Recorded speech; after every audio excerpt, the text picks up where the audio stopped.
Perform করার মতো সুযোগ বা পরিবেশ ফ্যাসিস্ট সরকারও করে দেয় নাই। ইদানিং যারা রয়েছেন তারাও কিন্তু এদেরকে পারফরমেন্স করার মতো পরিবেশ করে দেয় নাই। আমরা মনে করি বাংলাদেশকে আমাদেরকে জাগ্রত করতে হবে, বাংলাদেশকে আমাদেরকে প্রথমে তুলে ধরতে হবে। সকলকে মিলেই এই দেশটিকে আমরা এগিয়ে নিয়ে যাব। এই চিন্তা থেকেই বাংলাদেশের যে শিল্পী কেন্দ্র আছে তাদেরকে ব্যান্ডিং করার জন্যই মূলত জাতীয় দিবস উপলক্ষে আপনারা দেখেছেন গত 16ই ডিসেম্বর বিজয় দিবস উপলক্ষে সবার আগে বাংলাদেশ এই ফাউন্ডেশনের পক্ষ থেকে আমরা এইখানে মানিকমিয়াতে আমরা প্রোগ্রাম করেছিলাম। আপনারা সেটি ব্রডকাস্ট করেছেন, অনেকেই মিডিয়া পার্টনার ছিলেন, লাইভ করেছেন, সারা বাংলাদেশের মানুষ প্রত্যক্ষ করেছেন এবং সবাই সাধুবাদ জানিয়েছেন। ওই দিনই আমরা ঘোষণা দিয়েছিলাম আবার 26শে মার্চ স্বাধীনতা দিবস উপলক্ষে সবার আগে বাংলাদেশ নিয়ে আমরা আপনাদের সামনে হাজির হব।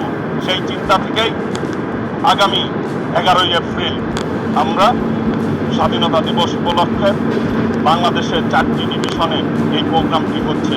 ঢাকা মানিকমিয়াতে, চট্টগ্রামের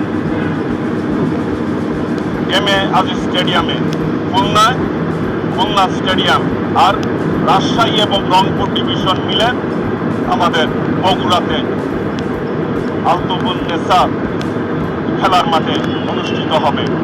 এইভাবে আমরা মনে করি বাংলাদেশের যে শিল্পীরা আছে, যাদের প্রতিভা রয়েছে, এই প্রতিভাগুলি আমরা মানুষের সামনে তুলে ধরতে চাই এবং আমাদের সাংস্কৃতিক কৃষ্টি কালচার নিয়ে আমরাই পথ চলতে চাই এবং নতুন প্রজন্মের কাছে আমাদের যে সাংস্কৃতিক ঐতিহ্য সেটি আমরা তুলে ধরতে চাই এবং তাদের মনের মধ্যে সেটি ধারণ করানোর জন্যই আমাদের এই প্রচেষ্টা যে আমরা দেশপ্রেমে উদ্বুদ্ধ হয়ে দেশকে আমাদের এগিয়ে নিতে হবে।